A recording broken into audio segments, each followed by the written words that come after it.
palabra de Dios, que es el alimento de nuestra alma. En esos momentos, dispongámonos pues a participar de este gran banquete de su palabra. Primero, quiero hacer una puntualización.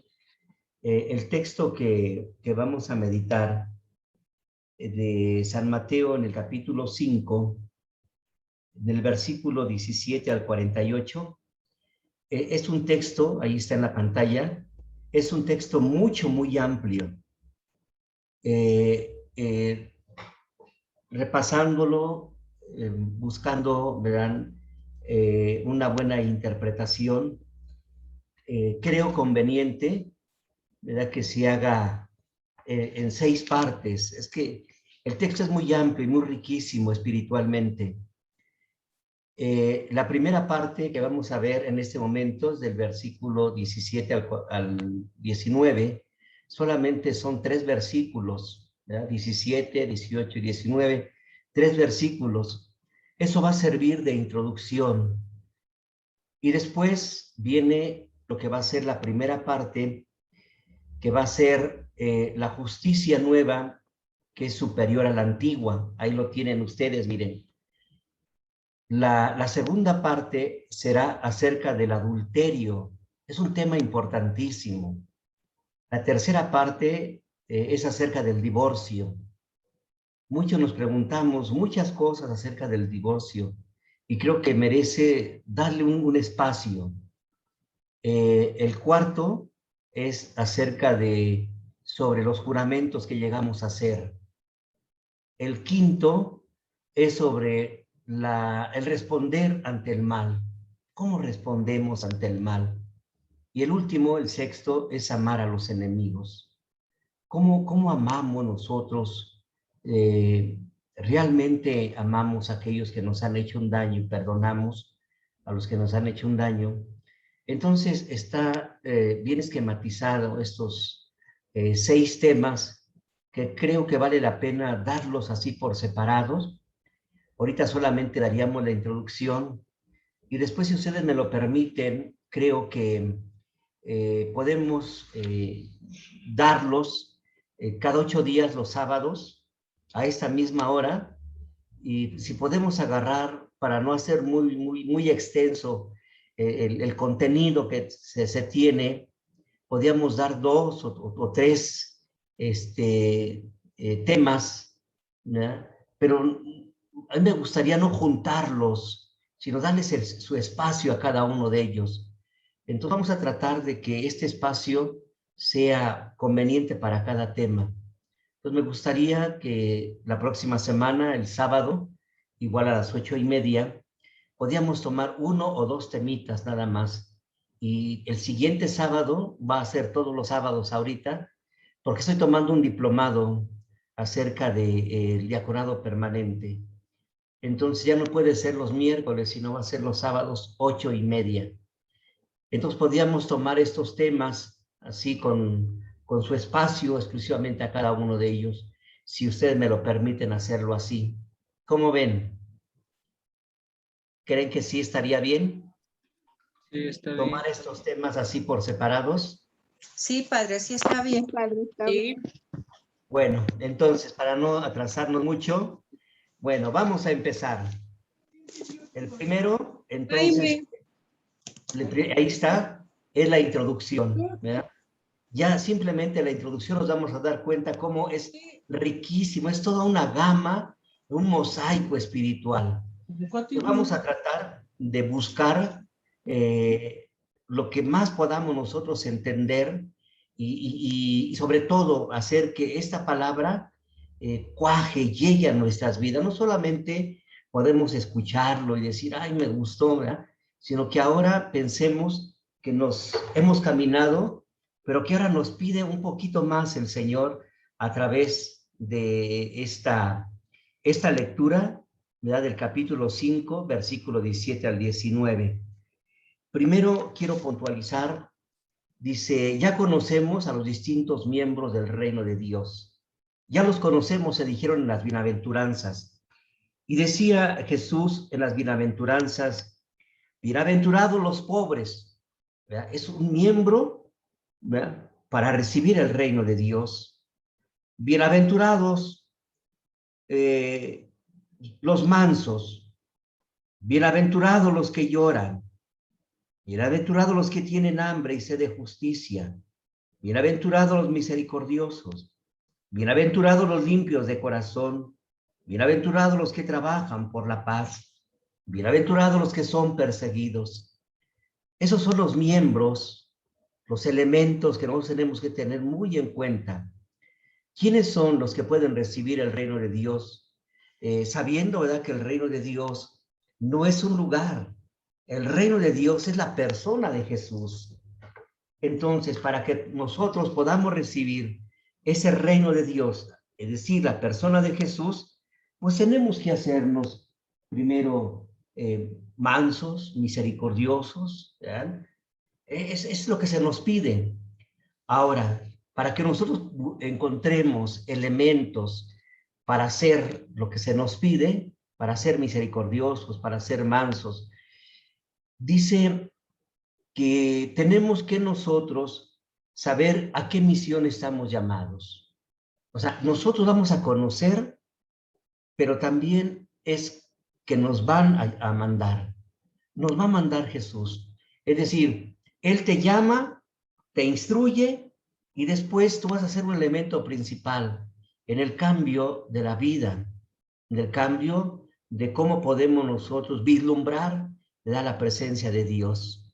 Ya no solamente el quedarnos con lo que recibimos, sino ahora vamos a comenzar a darlo.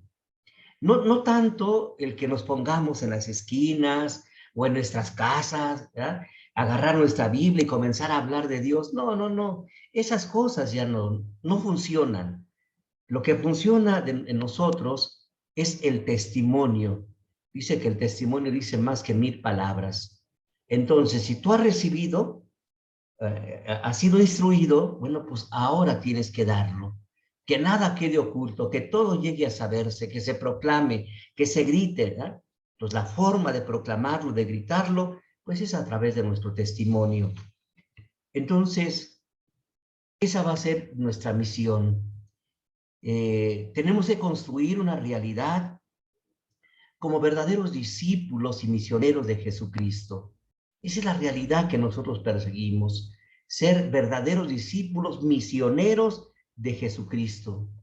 ¿Con qué? Con ejemplos muy prácticos y concretos de la vida ordinaria. Entonces no nos pide otra cosa Jesús, sino realmente lo que nosotros estamos viviendo, lo que está en torno a nosotros. De ahí tenemos que partir nosotros. Un poquito de historia para que conozcamos qué es necesario hacer esto. Primero, el Evangelio de San Mateo fue escrito aproximadamente por el año 80. Y por el año 70 de nuestra era, hubo una guerra, una destrucción de la ciudad santa de Jerusalén. El templo fue destruido. Entonces todos los judíos, ¿verdad?, toda la gente de fe se sentía como triste, pensaban, ¿verdad?, que Dios los había dejado de su mano y que esos grandes acontecimientos era una forma de que Dios los había abandonado. Y entonces en ese momento es cuando San Mateo comienza a hacer comunidad a los judíos convertidos al cristianismo, ¿verdad? Y entonces San Mateo, en la comunidad que va formando, les va diciendo a ellos, a ver, no es que Dios en ese momento, por lo que pasó, los acontecimientos que vivimos, son acciones concretas de Dios. Y dijo, lo que está pasando es que nosotros mismos nos hemos olvidado de Dios y le hemos dado una mala interpretación a la ley de Dios. Entonces es conveniente que nosotros nos demos cuenta de que tenemos que agarrarnos de la mano de Dios y la Sagrada Escritura tiene que ser nuestro camino. Y entonces Él comienza a hablarles a través de la palabra de Dios para que ellos le den una buena interpretación. Y precisamente con este texto de las bienaventuranzas, empieza a decirles, es necesario que nosotros cambiemos para que podamos nosotros experimentar la cercanía de Dios. ¿Qué es lo que tenemos que hacer? Primero, ser pobres, ¿verdad? No ser orgullosos ni soberbios, ser pobres en el corazón, es decir, no dejar, ¿verdad?, que entre la soberbia, el orgullo, las palabras grotescas, ofensivas, humillantes, dejarle el lugar que le corresponde a Dios. Ese es el pobre de espíritu, el que no tiene otras cosas, sino que no solamente tiene el lugar para Dios. Dice, es necesario entonces que limpiemos nuestro corazón. Segundo, dice, aquellas personas, los mansos son aquellos que pueden perdonar, que son capaces de encontrarse con el enemigo y capaz de decirle, ¿verdad?, te perdono, ¿verdad? No solamente con las palabras, sino con las verdaderas acciones. Y así va San Mateo mencionando las bienaventuranzas. Y entonces les dice, es necesario que hagamos esto para que nos agarremos de la mano de Dios y el sufrimiento que estamos viviendo, bueno, pues entonces todos nos podamos acompañar en este caminar. Y es cuando empieza entonces este capítulo, el capítulo 5 del versículo 17 al 48, y empieza a dar unos como consejos muy prácticos. Y empieza entonces, primeramente, por esta introducción. Y vean cómo las palabras nos van llenando de alegría. Y la primera palabra que encontramos dice, no penséis que he venido a abolir la ley y los profetas. No he venido a abolirlo, sino a darle cumplimiento. La primera palabra, ¿verdad?, que resalta es una palabra griega que nos da esa gran importancia que debemos de tener nosotros. Primero, dice, no penséis. Y la palabra griega es me nomicete. Esta palabra que la guardemos nosotros. Me nomicete, ¿verdad?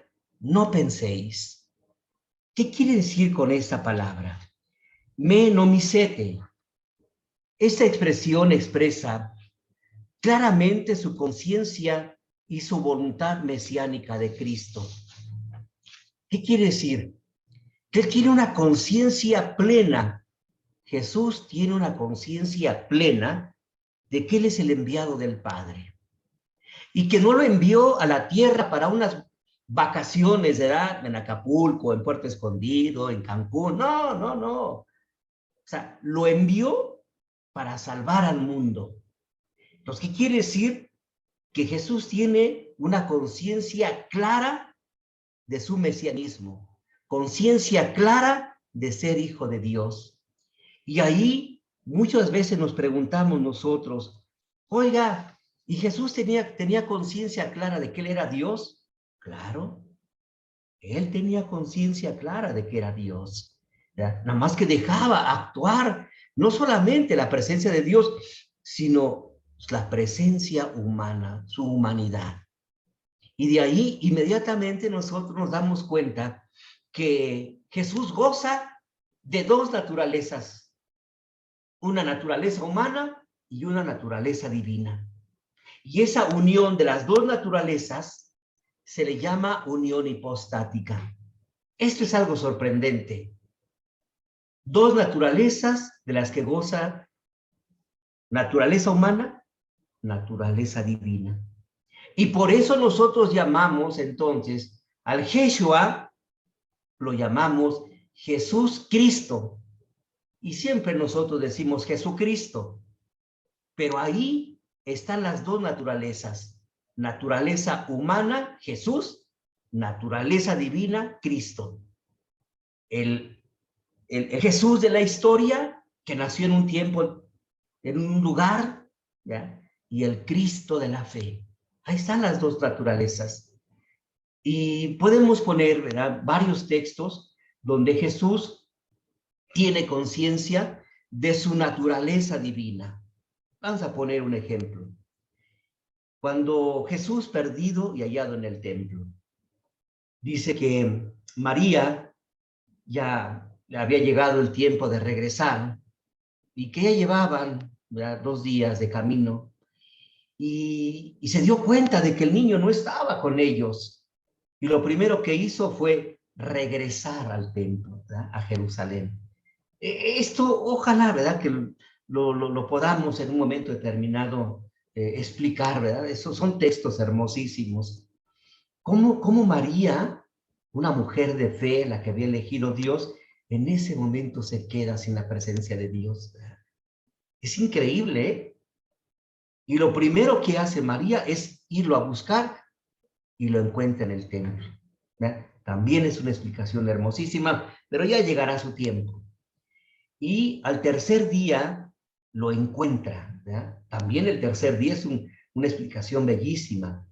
Lo encuentra rodeado de los sumos sacerdotes, de los escribas, de los fariseos, ¿verdad? Ahí está, mire. Y entonces él le hacen tantas preguntas y él contesta una y otra y todos se quedan admirados de su sabiduría, ¿verdad? Y en ese momento llega María, como toda mamá, ¿verdad?, angustiada por haber perdido a Jesús. Es otra explicación hermosísima, ¿verdad? Cuando tú pierdes a Jesús, ¿cómo te presentas ante Él? ¿Verdad? Y ves cómo María se presenta y le dice, ¿verdad?, con todo su corazón dolido: hijo, ¿por qué nos has hecho esto? ¿Verdad? Y Jesús le dice, ¿verdad?, con una conciencia clara, le dice: ¿por qué me andan buscando?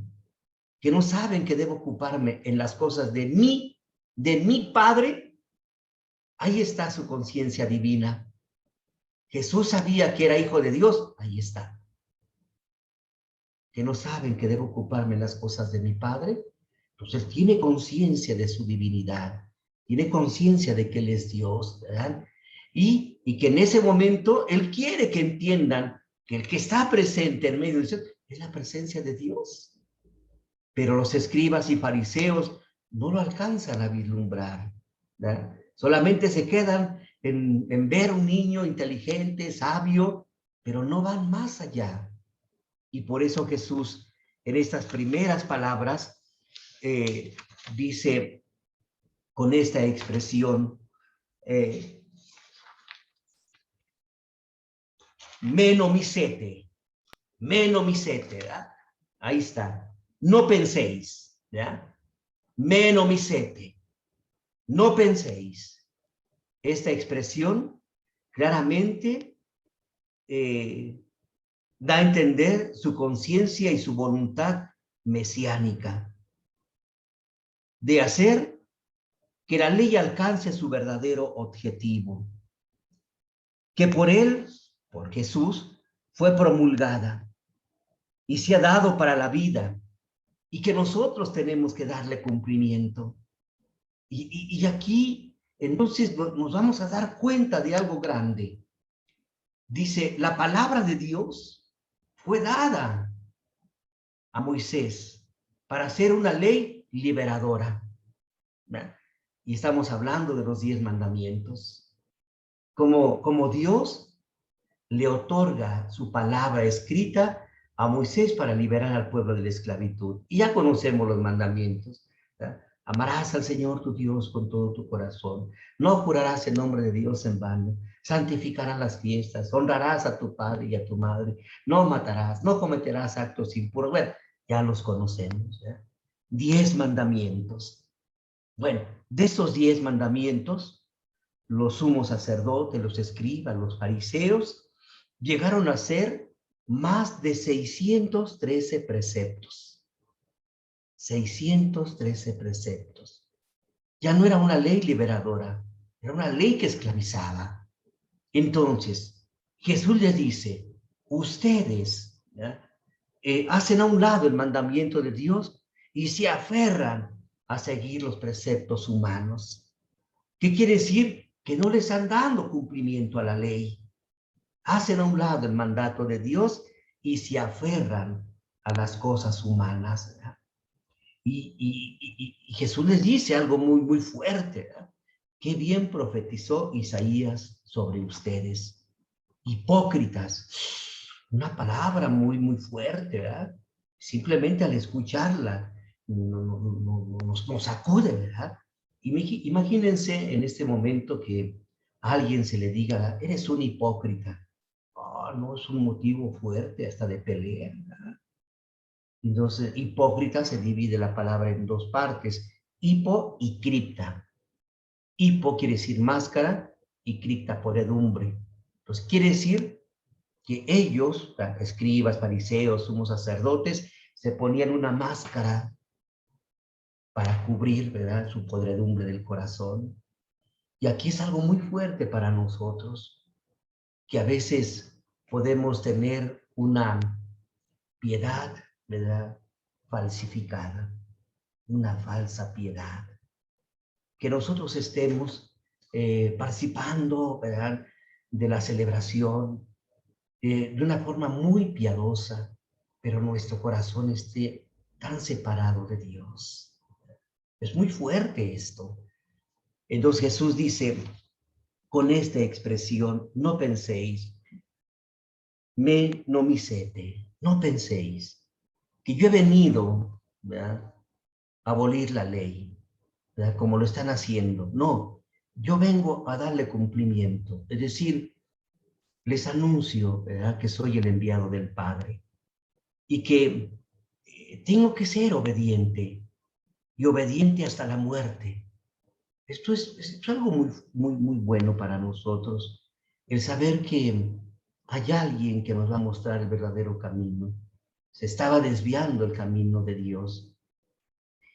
Y dice, yo he venido, otra palabra hermosísima, ¿verdad? Yo he venido, el ton, ahí está, el ton, yo he venido. O sea, yo he sido enviado, yo he sido enviado. Ahí está, yo he sido enviado. O sea, yo no vengo a pasar unas vacaciones con ustedes. Yo he sido enviado para rescatarlos. Yo he sido enviado para que ustedes regresen a la presencia de Dios. Yo he sido enviado para que ustedes cumplan la palabra de Dios, aún dando hasta la misma vida. Esto es hermosísimo. Hay alguien que se entrega precisamente por ser fiel a la voluntad de Dios. Este verbo entonces designa la misión que Dios ha encomendado al Yeshua, es decir, a Jesús. No penséis que he venido a abolir, a quitar, sino a darle cumplimiento. Y ahí hay una palabra, ¿verdad?, hermosísima, pero también es muy fuerte. Dice, esta palabra, katalunei, katalunei, otra palabra hermosísima. Katalunei. Es muy fuerte este verbo porque él mismo le dice, en su cara les dice, no piensen que yo he venido a abolir, a quitar, a disfrazar la ley de Dios. No, yo vengo para darle cumplimiento. Esa palabra de Dios que fue escrita, ¿verdad?, por Dios en los corazones, yo vengo a darle cumplimiento. Y aquí entonces surge algo hermosísimo. ¿Quién es la palabra de Dios? ¿El mismo Jesús? Entonces él va a defender su identidad. ¿Quién es la palabra de Dios? Es el Jesús que ha sido enviado. ¿Quién es la palabra de Dios? Es la misma palabra que nosotros escuchamos los domingos o entre semana cuando participamos de la Eucaristía. Y que la persona que pasa a leer nos dice palabra de Dios. Hemos escuchado la palabra de Dios. Entonces esa palabra de Dios no podemos traicionarla. No podemos nosotros abolirla, hacerla a un lado, envolverla, ¿verdad?, con otras cosas, engañar, ¿verdad?, con la palabra de Dios. No podemos. Podemos poner un ejemplo, ¿verdad? Simplemente cuando decimos nosotros, Padre nuestro, perdona mis ofensas. Como yo perdono al que me ha ofendido. Ah, caray. Una interrogación, ¿verdad? Perdona mis ofensas, ¿verdad? Dios te va a perdonar. Y dice, perdona mis ofensas como yo perdono. Y entonces, ¿por qué cerramos nuestro corazón al hermano? ¿Por qué abolimos la ley? ¿Por qué envolvemos la ley con otras cosas? ¿Por qué no le damos cumplimiento?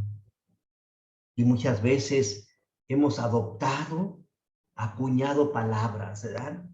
Que muchas veces ya las decimos nosotros como si fuera algo ordinario. Lo primero que decimos, ¿verdad? Pues que te perdone Dios, yo no. A ver, ya estás, ¿verdad? Dándole otro sentido a la palabra de Dios. ¿Eh?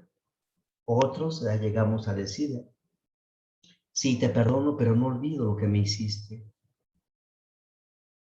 ¿Qué sentido tiene el perdón? Si a cada momento lo estoy recordando, ¿verdad? Para pelearnos o echarle en cara. Es perdonar como Dios me perdona. Dios no me echa en cara nada. Cometí una falta, me perdonó y no me lo echa en cara. Entonces, hay que tener un poquito de cuidado, porque ¿quiénes son los miembros del reino de Dios? Ahí está, los que cumplen las bienaventuranzas. ¿Eh? Y ahora con esos ejemplos muy concretos, entonces nos dice Jesús, no piensen que yo he venido a abolir la ley, no he venido a quitarla, no he venido a envolverla con otras cosas, yo vengo a darle cumplimiento, katalunei. ¿Eh? Es muy fuerte este verbo, no designa solamente una refutación teórica a la ley, sino una actividad propia de Jesús y que designa precisamente la libertad de los hombres. Es decir, si nosotros llegamos a cumplir la palabra de Dios, somos hombres libres. Si nosotros no llegamos a cumplir la palabra de Dios, nos hacemos esclavos de nuestras mismas palabras, ¿verdad? Y entonces siempre lo vamos a estar así. Vamos a poner otro ejemplo, el octavo de los mandamientos. Muchas veces nosotros mismos decimos, ¿verdad? Padre, me confieso de tantos pecados, bla, bla, bla, de estas son mis faltas. Ah, pero también miento. ¿Verdad? Y uno dice, a ver, si el mentir es un mandamiento, y lo vamos a hacer como muy, muy ligero, ¿verdad? Ah, pero también miento, ¿verdad? Ah, pero son mentiras piadosas. Ahí está. Queremos envolver la palabra de Dios, ¿verdad? Con un sentido en nuestra conveniencia. ¿Verdad? Ah, pero es una mentira pequeñita. ¿Verdad? Y tenemos que entender que es uno de los mandamientos. Y entonces Jesús nos dice, no mentirás, no levantarás falso testimonio, no criticarás a tu hermano. Y vean, muchas veces nosotros, los que nos acercamos a la celebración de la Eucaristía, los que nos acercamos a confesar y a comulgar, ¿cuánto daño guardamos en nuestro corazón? A veces entre nosotros mismos criticamos al hermano, ¿verdad? Nos peleamos con el hermano. Eh, algo muy triste, ¿verdad? Que pasó apenas aquí en la parroquia. Dos personas que están en los diferentes grupos discutiendo ahí en la puerta, ¿verdad? Una persona me dijo, padre, mire, y la persona después me dijo, es que padre, que mire, que... Yo dije, mire, arreglen sus cosas ustedes, ¿verdad? Las cosas personales, los insultos, ¿verdad? Que ustedes puedan sacar en ese momento, arréglenlas primero, ¿verdad? Y entonces, eso es muy triste, que entre nosotros exista este tipo de cosas y que al estar en la iglesia nos seamos como personas muy piadosas. Entonces, nosotros ahora ya conocemos, primero, quiénes son los miembros del reino de Dios, allí están las bienaventuranzas. Entonces, esto que Jesús nos está proponiendo son precisamente algunos ejemplos para que nosotros podamos entonces pues seguir, ¿verdad?, los pasos de Jesús. Entonces, dice, no he venido a abolir la ley, sino a darle cumplimiento. Con eso nos damos cuenta de que la aplicación de la ley no era del todo, ¿verdad?, aplicada con los sumos sacerdotes, con los escribas, con los fariseos. Pero de ahí también nosotros somos contaminados con esto. No le damos una verdadera aplicación. Entonces pensamos a cosas que nos conviene solamente. Y lo vemos muy claro en San Mateo, en el capítulo 16, versículos 22 y 23. San Mateo 16, 22, 23. Y vean, cuando Jesús le dice a Pedro, ¿verdad?, es necesario que yo vaya a Jerusalén, que yo allá en Jerusalén sea maltratado, ofendido, humillado, que pues que muera, pero al tercer día voy a resucitar, ¿verdad? Y Pedro se lo lleva aparte y, y trataba de disuadirlo. Y le dice, no lo permita Dios, Señor. Eso no te puede pasar a ti. Pero Jesús, volviéndose a Pedro, lo reprendió, ¿verdad?, y le dijo, apártate de mí, Satanás. Jesús quería dar cumplimiento a la ley, ¿verdad? A que Jesús era el siervo de Dios, el servidor, y que al ir a Jerusalén, el mandato de Dios era rescatar a su pueblo. Entonces Jesús quería rescatarlo. Y en ese momento Pedro le dice, no, no le hagas caso a Dios. Mira cuánta gente te sigue. Y si te sigue, deja entonces, o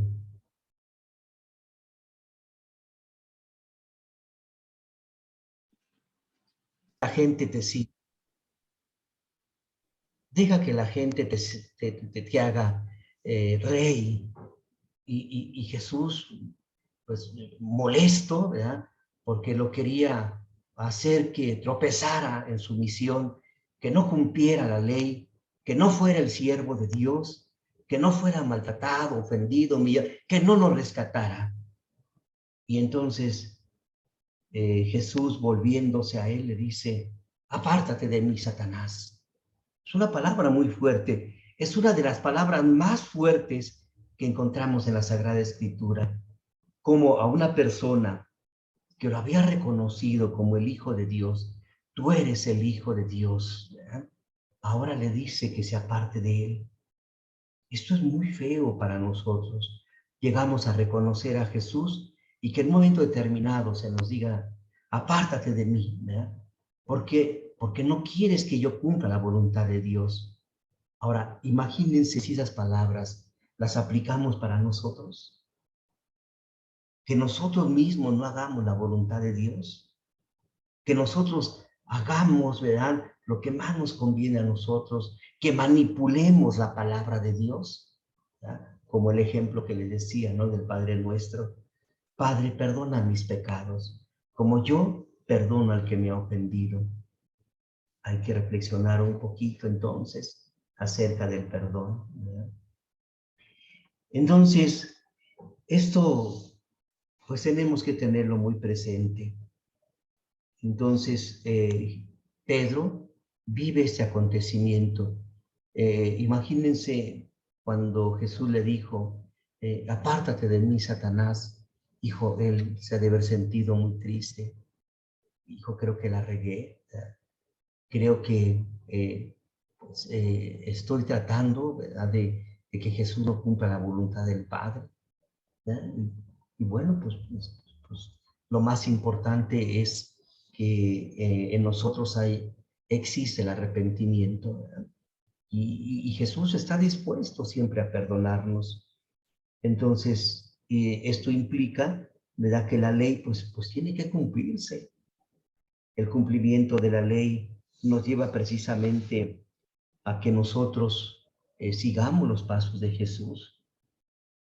Y la palabra, ¿verdad?, que encontramos ahí, cumplir, sumo morphonai, es una palabra hermosísima, ¿eh? Sumo morphonai, pues, cumplir. Yo voy a cumplir la palabra de Dios, voy a cumplir la ley de Dios. Y el que quiera ser mi discípulo, ahí está Jesús, dice, el que quiera ser mi discípulo, que me siga. Es decir, que esto mismo que yo estoy haciendo, esto mismo lo tiene que hacer mi discípulo. Entonces, no pensemos, ¿verdad?, que solamente así el que quiera seguir a Jesús, dice tú, yo lo sigo, ¿verdad? Yo quiero. Miren, ahorita estoy tomando un diplomado, ¿verdad?, para acompañar mejor a los diáconos, ¿verdad? Mi padre obispo me dice, es conveniente que tomes ese diplomado, te va a ayudar a ti y va a ayudar precisamente a todos los diáconos para que tengan un mejor acompañamiento. Y me dice, ¿cuántos diáconos hay? Eran 7 diáconos permanentes, otras solamente quedan 4. Y por allí ya se empezó a hacer una promoción vocacional y algunos, ¿verdad?, se les ha preguntado, ¿no te gustaría, ¿verdad?, ser diácono? Pero con esa palabra sí, y ellos, sí, yo sí quisiera ser diácono. Y entonces uno inmediatamente puede pensar, ¿verdad?, reflexionar y decir, a ver, el llamado al diaconado no es algo personal. Yo quiero ser. No, es un llamado que Dios te hace. Inmediatamente uno se da cuenta, ¿no? Sí quiero ser diácono yo, pero el llamado es lo más importante. Imagínense que una persona que siente el llamado hacia el diaconado permanente y que viva intensamente en su comunidad, todo esto, dice uno, pues esta es una persona que Dios elige, que llama, una persona que se está preparando, no, ¿verdad?, empezando su preparación al diaconado, sino que se está preparando para tener un encuentro con Dios, para ser fiel, ¿verdad?, al llamado que Dios le hace. Entonces, tiene que empezar uno a dar muestras, ¿verdad?, de su fe, a dar razón de lo que cree. Bueno, pues también así nosotros. Si nosotros estamos en un grupo X, pues tenemos que dar razón de lo que creemos. Tengo que dar razón de mi fe. Y no de una fe laxa, ¿verdad?, sino una fe madura, firme, ¿verdad?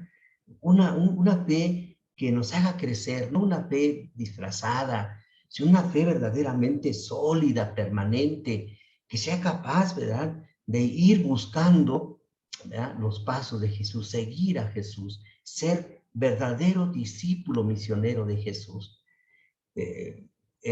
La comparación no es muy buena, pero pues si Jesús murió, pues nosotros también tenemos que morir a nuestro pecado, a nuestro egoísmo, a nuestra soberbia, ¿verdad? Y cuando uno va muriendo, uno va reflejando esas ciertas actitudes de verdadero discípulo.